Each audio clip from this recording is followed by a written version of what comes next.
पहली बार में आया तो पहले तो हमें जब वहाँ से कॉल आई पहली बार कि आपका केबीसी में हो चुका है और आपका ऑडिशन 26 मई को है।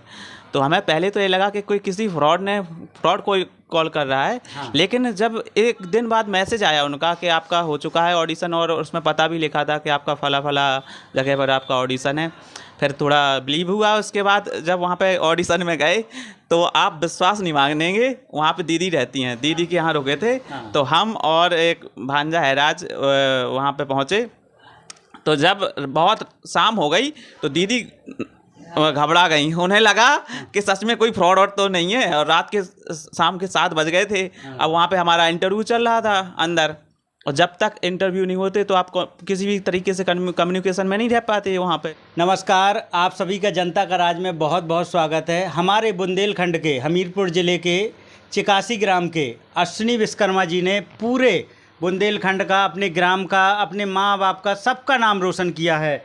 ऐसे अश्विनी विश्वकर्मा जी हमारे बगल में बैठे हैं, क्योंकि उन्होंने कौन बनेगा करोड़पति, जो अच्छे अच्छे लोग नहीं खेलने जा पाते हैं, कितने प्रयास किए, कितने सालों से लगे हैं, ये सब कुछ हम जानेंगे। और आज भी एक प्रोग्राम आज टेलीकास्ट होना है, ये कल होगा, तो ये वीडियो आपको थोड़ा सा लेट भी मिल सकते हैं। तो अश्विनी विश्वकर्मा जी हमारे बगल में, श्री कृष्ण जी उनके ऊपर लगाया कैमरा। और स्वागत है भाई साहब आपका। बहुत बहुत धन्यवाद। तो आप तो अमिताभ बच्चन जी से मिल के आ गए, कौन बनेगा करोड़पति खेल के आ गए, कैसा लगा भाई साहब? यही मेरा क्वेश्चन है आपसे सबसे पहले। एक ऐसा सपना जो लग रहा था कि कभी सच नहीं होगा, सच हो गया। अब बहुत साल से लगे हुए थे कि हमें केबीसी में जाना है, केबीसी में जाना है, लेकिन मतलब कभी नंबर ही नहीं आया। और पहली बार में आया तो पहले तो हमें जब वहाँ से कॉल आई पहली बार कि आपका केबीसी में हो चुका है और आपका ऑडिशन 26 मई को है।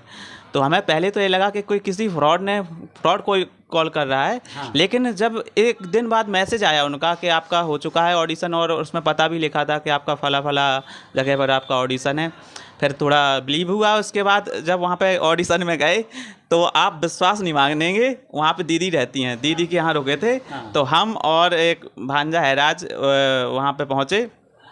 तो जब बहुत शाम हो गई तो दीदी घबरा गई, उन्हें लगा कि सच में कोई फ्रॉड तो नहीं है। और रात के शाम के 7 बज गए थे। अब वहाँ पे हमारा इंटरव्यू चल रहा था अंदर, और जब तक इंटरव्यू नहीं होते तो आप किसी भी तरीके से कम्युनिकेशन में नहीं रह पाते वहाँ पे। तो दीदी को लगा ऐसा तो नहीं है सच में कोई फ्रॉड हो गया हो और इन लोगों को मतलब अंडर में ले। हाँ, तो उन्हें लगा, क्योंकि वो भी देहात की हैं। हाँ, तो उनको भी लगा, डर लगा थोड़ा। हाँ। लेकिन जब हम वहाँ से बाहर निकले फिर हमने उनको बताया कि हमारा इंटरव्यू काफ़ी अच्छा गया है और जो पहले रिटन हुआ था उसमें भी काफ़ी अच्छे नंबर आए थे। तो ये लग रहा था कि हमें हो जाएगा। तो फिर इसके बाद हमारा मतलब 2 महीने तक कोई ना कॉल ना मैसेज कुछ नहीं आया। तो फिर लगने लगा कि नहीं हो पाया इस बार।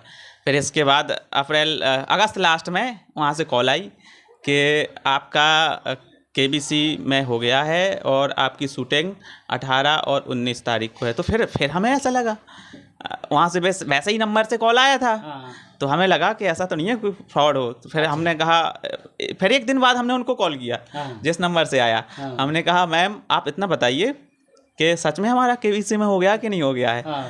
बोले हाँ आपका हो गया है। तो हमने कहा सर मैडम हमको बिलीव नहीं हो रहा है। हाँ। बोले आपका नंबर ये था। तो हमने कहा हाँ मैम ये तो था। तो बोले तो अब आपको विश्वास हो गया? हम कि अब विश्वास हो गया हमें। अब जिसकी भी कॉल आए हमारे पास, क्योंकि उनकी बड़ी टीम रहती है और हर टीम अलग अलग टीम रहती है, अलग अलग प्रकार से आपको कॉल करती है। हाँ। तो जब उनकी वो बाद में कॉल आया तो सब यही पूछेंगे अश्विनी जी अब आपको विश्वास हो गया है कि आपका केबीसी में हो गया कि नहीं हो गया? क्योंकि किसी को भी भैया हाँ। बिलीव नहीं होगा अश्विनी हाँ। जी। और कोई कहते हैं आपको अमिताभ बच्चन जी बात करना चाहते हैं। हाँ। किसी को क्या विश्वास होगा, क्योंकि नहीं। आप तो किस साल से लगे थे प्रयास, आपका हाँ। तो वर्षों का प्रयास था। वर्षों का प्रयास।